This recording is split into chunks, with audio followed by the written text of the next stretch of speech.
नमस्कार दोस्तों, मेरे चैनल के ऑडियो सेक्शन में आपका स्वागत है। आज मैं आपके लिए विश्व प्रसिद्ध अमेरिकी लेखक ओ हेनरी की एक बहुत ही दिलचस्प कहानी लेकर आई हूँ। मैं हूँ पूनम दुआ और ऐसी ही कहानियाँ आपके लिए लाती रहूंगी।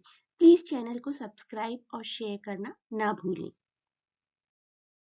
हमारी आज की कहानी का शीर्षक है $1000, $1000।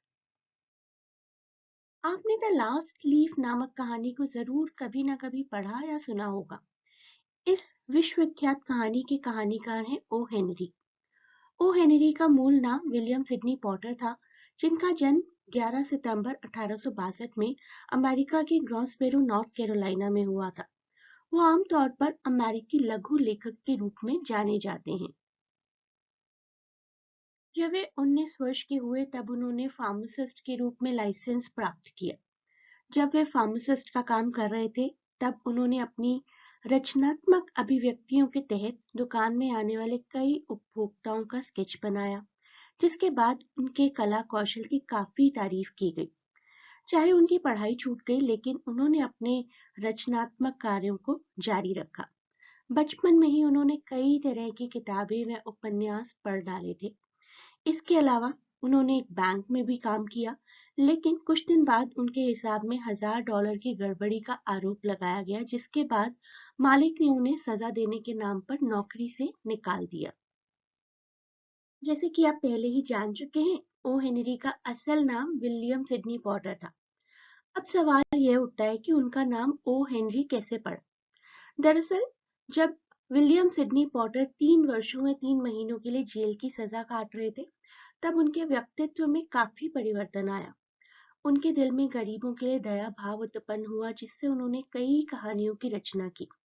उनके उपनाम की खोज उसी जेल के सिपाहियों और ऑरन हेनरी नामक कप्तान ने की। जब विलियम सिडनी पॉटर ने लिखना शुरू किया तो वे संपादक को अपना नाम गुप्त रखने की प्रार्थना करते थे, जिसके बाद वे अपने नाम के हस्ताक्षर को ओ हेनरी के रूप में किया करते थे। इसी तरह उनका नाम पड़ा ओ हेनरी। लोग जिससे प्यार करते हैं उसके लिए बलिदान कर देते हैं, भले ही उनका प्यार अधूरा ही क्यों न रह जाए। निस्वार्थता इस कहानी का मूल विषय है। आइए सुनते हैं ये कहानी। वकील साहब ने सख्ती और गंभीरता से दोहराया, यह लो $1000। गिलियन $50 की उस पतली सी गड्डी को उंगलियों से सहलाते हुए मजे से हंस पड़ा। उसने वकील को समझाया, यह तो बहुत ही बेढंगी सी रकम है। अगर $10,000 हो तो उन्हें फूंक कर काफी तमाशा देखा जा सकता है। अगर $50 हो तब भी इससे कम तकलीफ हो। वकील टॉलमैन अपने व्यावसायिक स्वर में बोले, मैंने अभी तुम्हारे चाचा की वसीयत पढ़कर सुनाई, परंतु ऐसा लगता है तुम्हारा उस पर ध्यान ही नहीं था। खैर, उसमें एक शर्त है जो मैं तुम्हें फिर से सुना देता हूँ। ये $1000 की रकम खर्च होते ही तुम्हें इसका हिसाब पेश करना होगा। वसीयत की ये स्पष्ट शर्त है और मुझे विश्वास है कि तुम अपने स्वर्गीय चाचा की इच्छा को जरूर पूरा करोगे। वह नौजवान नम्रता से बोला, हाँ हाँ जरूर, आप विश्वास रखिए। यद्यपि उसमें मेरा खर्च ज्यादा हो जाएगा, हिसाब लिखने के लिए मुनीम रखना पड़ेगा, क्योंकि मुझे तो हिसाब किताब रखना आता नहीं। गिलियन वहां से सीधा अपने क्लब पहुंचा। वहां उसने ब्राइसन नामक व्यक्ति को ढूंढ निकाला। वह ब्राइसन कोई 40 वर्ष का शांत और संपत्ति से अलगाया हुआ एक आदमी था। वह एक कोने में बैठा किताब पढ़ रहा था, पर जैसे ही उसने गिलियन को अपनी ओर आते देखा, एक ठंडी सांस छोड़कर उसने किताब रख दी और चश्मा उतार दिया। गिलियन बोला, क्यों दोस्त, नींद में हो कि जाग रहे हो? आओ तुम्हें एक दिलचस्प बात बताऊं। ब्राइसन ने जवाब दिया, कृपा करके बिलियर्ड रूम में जाओ, वहां किसी को सुनाओ, मुझे तो तुम्हारी बकवास से सख्त नफरत है। सिगरेट सुलगाते हुए गिलियन बोला, भाई सुनो तो, आज की बात हमेशा से कहीं अच्छी है और मुझे तो तुम्हें ही सुनाने में आनंद आता है। बात इतनी विचित्र और गंभीर है कि बिलियर्ड की गेंदों से उसका मेल नहीं खाएगा। मैं अभी अभी चचा साहब के वकील के दफ्तर से आ रहा हूँ। वे मुझे पूरे $1000 दे गए। अब ये बताओ, इस रकम से एक आदमी क्या कर सकता है? सिरके की चटनी में मधुमक्खी को जितनी दिलचस्पी हो सकती थी, उतने ही लगाव के साथ ब्राइसन ने पूछा, मेरा तो अंदाजा था कि चचा साहब के पास कम से कम $5 लाख थे। खुश होकर गिलियन ने कबूल किया, बिल्कुल सही है। और यही तो सारा मजाक है। वे अपने धन की थैलियां किसी रोग के कीटाणुओं के नाम कर गए। मतलब ये कि उनकी जायदाद का कुछ हिस्सा तो उसे मिलेगा जो किसी नए रोग के कीटाणुओं का आविष्कार करेगा, और बाकी हिस्सा उन्हीं रोग के कीटाणुओं का नाश करने के लिए एक अस्पताल की स्थापना में खर्च हो जाएगा। इसके अलावा 2-3 छोटी-मोटी वसीयतें और हैं। उनके रसोइये और नौकरानी को एक-एक अंगूठी और 10-10 डॉलर मिले हैं, और उनके भतीजे को $1000। राइसन ने बीच में टोका, लेकिन अब तक तो खर्च करने के लिए वे तुम्हें बहुत सा रुपया देते थे। गिलियन बोला, बेशक। जहां तक मेरे जेब खर्च का सवाल है, चचा साहब मेरे लिए कुबेर से कम नहीं थे। ब्राइसन ने पूछा, उनका कोई और वारिस भी है?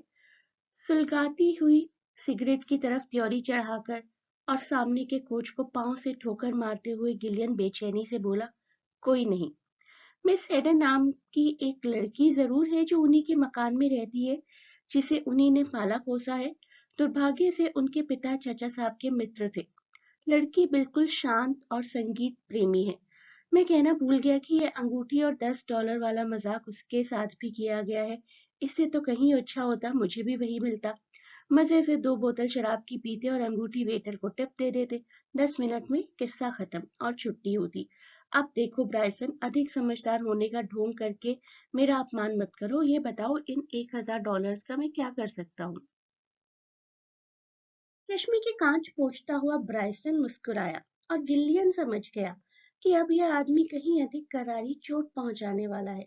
वह बोला, $1000 कुछ भी नहीं है, बहुत कुछ भी है। आप चाहे तो इसे मकान खरीद सकते हैं और किसी करोड़पति को तुच्छ समझ सकते हैं। अपनी बीमार पत्नी को पहाड़ पर भेजकर उसकी जान बचाई जा सकती है। $1000 से 100 मासूम बच्चों के लिए जून, जुलाई, अगस्त 3 महीने तक दूध खरीदा जा सकता है, और उनमें से कम 50 की जान बचा सकते हैं। किसी जुआ खाने में जुआ खेलकर आधे घंटे तक मनोरंजन किया जा सकता है। किसी महत्वाकांक्षी विद्यार्थी की शिक्षा पूरी की जा सकती है। कल ही मैंने सुना कि नीलामी में कोरॉट का एक असली तेल चित्र इन्हीं दामों पर बिका था। एक ऑयल पेंटिंग। न्यू हैम्पशायर के किसी छोटे से शहर में जाकर इतनी रकम के सहारे 2 साल एक सही जिंदगी गुजारी जा सकती है। यह एक शाम के लिए मेडिसन स्क्वायर का बगीचा किराए पर लेकर श्रोताओं को यह बताया जा सकता है कि किसी लखपति का वारिस होने का पेशा कितना खतरनाक है। गिलियन अविचल भाव से बोला, एक बात तो है ब्रायसन, अगर तुम इतना बोलना, इतना उपदेश देना छोड़ दो तो शायद लोग तुम्हें पसंद करने लगे। मैं तो सिर्फ इतना ही पूछ रहा था कि इस $1000 से मैं क्या कर सकता हूँ। हंसते हुए ब्रायसन बोला, तुम प्यारे दोस्त, तुम्हारे लिए एक ही रास्ता खुला है। इस रकम से मिस लौता लॉरियन के लिए हीरे का लॉकेट खरीद सकते हो और फिर अपनी नापाक सूरत लिए किसी निर्जन गोचर स्थान में जा सकते हो। मेरी राय में तुम्हारे लिए भेड़ों की चारागाह बहुत अच्छी रहेगी, क्योंकि मुझे भेड़ों से विशेष नफरत है। उठते हुए गिलियन बोला, धन्यवाद ब्राइसन। मैं जानता था कि इस मामले में तुम पर विश्वास किया जा सकता है। तुमने मेरी मनचाही बात कह दी। मैं इस रकम को एक बार में खर्च कर देना चाहता हूँ, क्योंकि मुझे इसका हिसाब पेश करना है, और लंबा चौड़ा हिसाब लिखने से मुझे सख्त नफरत है। गिलियन ने टेलीफोन करके एक बग्घी मंगवाई और कोचवान से बोला, कोलंबिया थिएटर के पिछवाड़े की ओर चलो। मिस लोटा लोरियन मैटिनी शो की तैयारी करती हुई एक पाउडर पफ की सहायता से कुदरत के अधूरे काम को पूरा कर रही थी। दरबान ने आकर गिलियन के आने की सूचना दी। मिस लॉरियन बोली, आने दो, और गिलियन के भीतर आने पर कहा, बोलो क्या बात है, मेरे पास सिर्फ 2 मिनट का समय है। गिलियन ने उसे सरसरी नजर से देखते हुए कहा, दाहिने कान के नीचे कुछ पाउडर और लगाओ। हाँ, अब ठीक है। मेरे लिए तो 2 मिनट भी ज्यादा है। मैं तो सिर्फ यह पूछने आया हूँ, एक छोटे से लॉकेट के बारे में तुम्हारा क्या ख्याल है? इसके लिए मैं एक के आगे 3 बिंदियों तक रकम खर्च कर सकता हूँ। मिस लोरियन प्यार से बोली, वाह, नेकी और पूछ पूछ। एडम्स, मेरे दस्ताने दो। हाँ, उस दिन शाम को डेला स्टेसी के गले का नेकलेस तुमने देखा था। टिफनी के स्टोर में उसे $2200 में खरीदा गया था, लेकिन खैर। एडम्स, मेरी ओढ़नी को जरा बाईं ओर से खींचो। इतने में एक लड़के ने आकर कहा, मिस लॉरियन, पहला सीन शुरू हो रहा है। गिलियन उठ खड़ा हुआ और बाहर प्रतीक्षा करती हुई बग्गी में जा बैठा। उसने कोचवान से पूछा, अगर तुम्हें $1,000 मिल जाए तो तुम क्या करोगे? ललचाते हुए स्वर में कोचवान ने जवाब दिया, मैं तो तुरंत एक शराब खाना खोल दूं। मेरी नजर में एक जगह है जहां रुपयों की वर्षा हो सकती है। चौराहे के नुक्कड़ पर एक तिमंजिला पक्का मकान है और मेरी योजना भी तैयार है। पहली मंजिल पर कटलेट और कबाब, दूसरी पर सिंगार फरोश और विदेशी माल तथा ऊपर वाली मंजिल पर जुआ खाना, अगर आपका इरादा हो तो। गिलियन बोला, नहीं नहीं, मैं तो ऐसे ही पूछ रहा था, और देखो अब से तुम्हारी बग्घी घंटे के हिसाब से किराए पर रही। जब तक मैं रुकने को ना कहूँ, चलते जाओ। ब्रॉडवे से कोई 8 ब्लॉक आगे आने पर गिलियन ने अपनी गाड़ी इशारे से रुकवाई और बाहर आया। एक अंधा आदमी फुटपाथ पर बैठा पेंसिलें बेच रहा था। गिलियन उसके सामने जा खड़ा हुआ। उसने कहा, माफ करना, पर क्या तुम मुझे बता सकते हो, यदि तुम्हारे पास $1,000 हो तो तुम उनका क्या करोगे? भिखारी ने पूछा, क्या तुम उस बग्घी से उतरे हो जो अभी यहाँ आई है? गिलियन बोला, हाँ। व्यापारी ने तुरंत कहा, तुम दिन दहाड़े भी बग्घी में बैठकर घूमते हो, इसलिए काफी रईस लगते हो। अब जरा इसे भी देख लो। उसने अपनी जेब से एक छोटी सी नोटबुक निकाल कर दिखाई। गिलियन ने उसे खोलकर पढ़ा तो मालूम हुआ ये बैंक की एक पासबुक है, जिसके अनुसार अंधे के खाते में $1,785 जमा थे। गिलियन ने नोटबुक लौटा दी और बग्घी में जा बैठा। उसने कोचवान से कहा, मैं कुछ भूल गया था, ब्रॉडवे पर टॉलमैन एंड शार्प नाम के वकील के दफ्तर चलो। वकील टॉलमैन ने अपनी सोने की कमानी वाले चश्मे में से उसकी ओर नाराज होकर एक प्रश्न सूचक दृष्टि से देखा। गिलियन उत्साह पूर्वक बोला, माफ करना वकील साहब, पर मैं आपसे एक सवाल पूछना चाहता हूँ। आशा करता हूँ आप उसे असंगत नहीं समझेंगे। क्या मेरे चाचा की वसीयत के अनुसार मिस हेडन को एक अंगूठी और $10 के सिवाय कुछ भी नहीं मिला है? श्री टॉलमे ने उत्तर दिया, नहीं, कुछ भी नहीं। बहुत बहुत शुक्रिया जनाब, कहकर गिलियन बग्घी में वापस आया और कोचवान को अपने चाचा के घर का पता बताया। मिस हेडन लाइब्रेरी में बैठी हुई चिट्ठियां लिख रही थी। वह एक छोटे कद की दुबली पतली लड़की थी। उसने काले कपड़े पहन रखे थे। उसकी आंखें आकर्षक थी। गिलियन उस कमरे में हवा के झोंके की तरह इस तरह बढ़ा मानो उसे दुनिया की कोई परवाह नहीं थी। अपने आने का कारण समझाते हुए वह बोला, मैं अभी अभी टॉलमैन वकील के यहाँ से आ रहा हूँ। चाचा साहब के कागजात में उन्हें एक उपयुक्त कानूनी शब्द ढूंढते हुए वह कुछ हकलाया। उनकी वसीयत में एक फेरबदल करने वाला कागज मिला है। ऐसा मालूम होता है मरने से पहले बुढ़े चाचा को कुछ दया आ गई थी और वे तुम्हें $1,000 दे गए। मैं इसी तरफ आ रहा था, इसलिए टॉलमैन ने यह रकम तुम्हें देने के लिए भेज दिया है। इन्हें गिन लो, पूरे हैं या नहीं। गिलियन ने उसके हाथ के पास टेबल पर रकम रख दी। मिस सेडन का चेहरा हैरान रह गया और 2-3 बार उफ के सिवाय उनके मुंह से कुछ नहीं निकला। गिलियन घूम कर खिड़की से बाहर देखने लगा और धीमे स्वर में वह बोला, मेरा अंदाज है कि मैं तुम्हें प्यार करता हूँ, यह बात तो तुम जानती होगी। रुपए उठाते हुए मिस हेडन ने कहा, माफ कीजिए महाशय।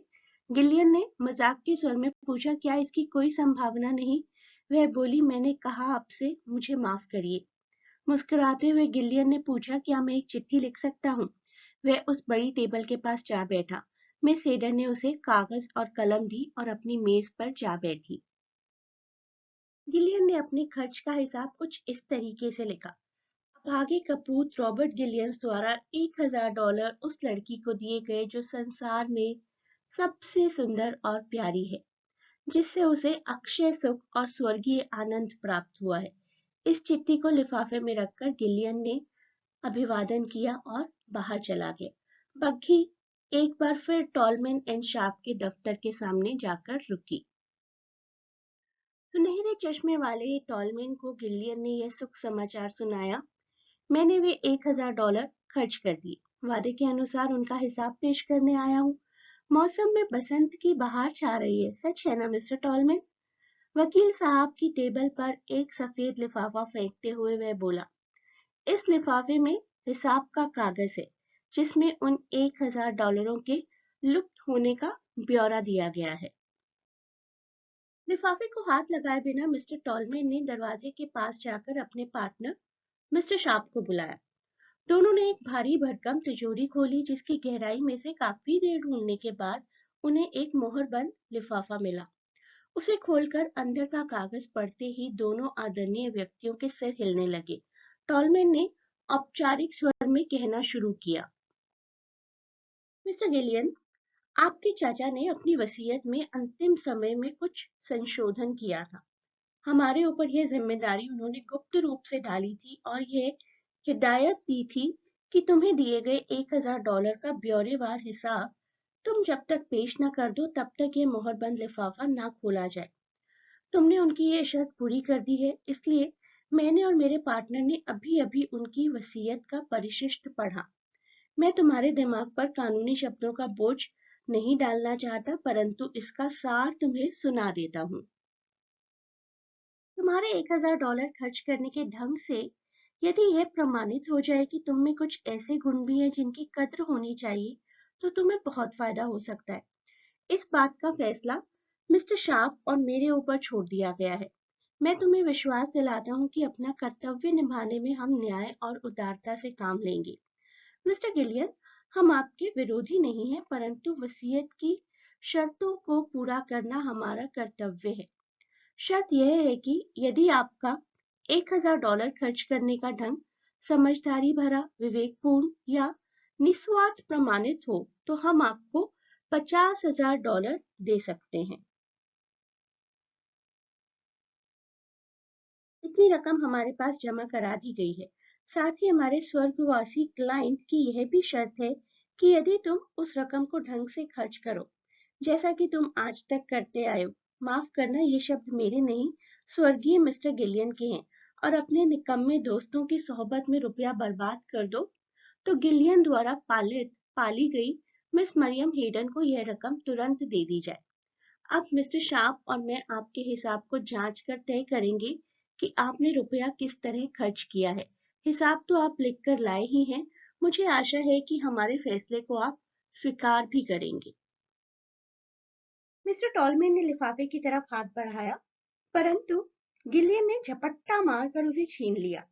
हिसाब की पर्ची और लिफाफे के टुकड़े टुकड़े करके गिलियन ने उन्हें अपनी जेब में ठूस लिया और मुस्कुराते हुए बोला, सब ठीक हो गया महाशय, अब आप लोगों को इस विषय में कष्ट करने की कोई जरूरत नहीं है। रेस के जुए की बारीकियां आप शायद नहीं समझते होंगे, इसलिए इतना कहना काफी है, मैं उस रकम को रेस में हार गया। धन्यवाद महाशय, नमस्ते। गिलियन के बाहर जाते ही टॉलमैन और शार्प एक दूसरे को देखते हुए दुख से सर हिला रहे थे। बाहर बरामदे में लिफ्ट की राह देखते हुए गिलियन आनंद से सीटी बजा रहा था।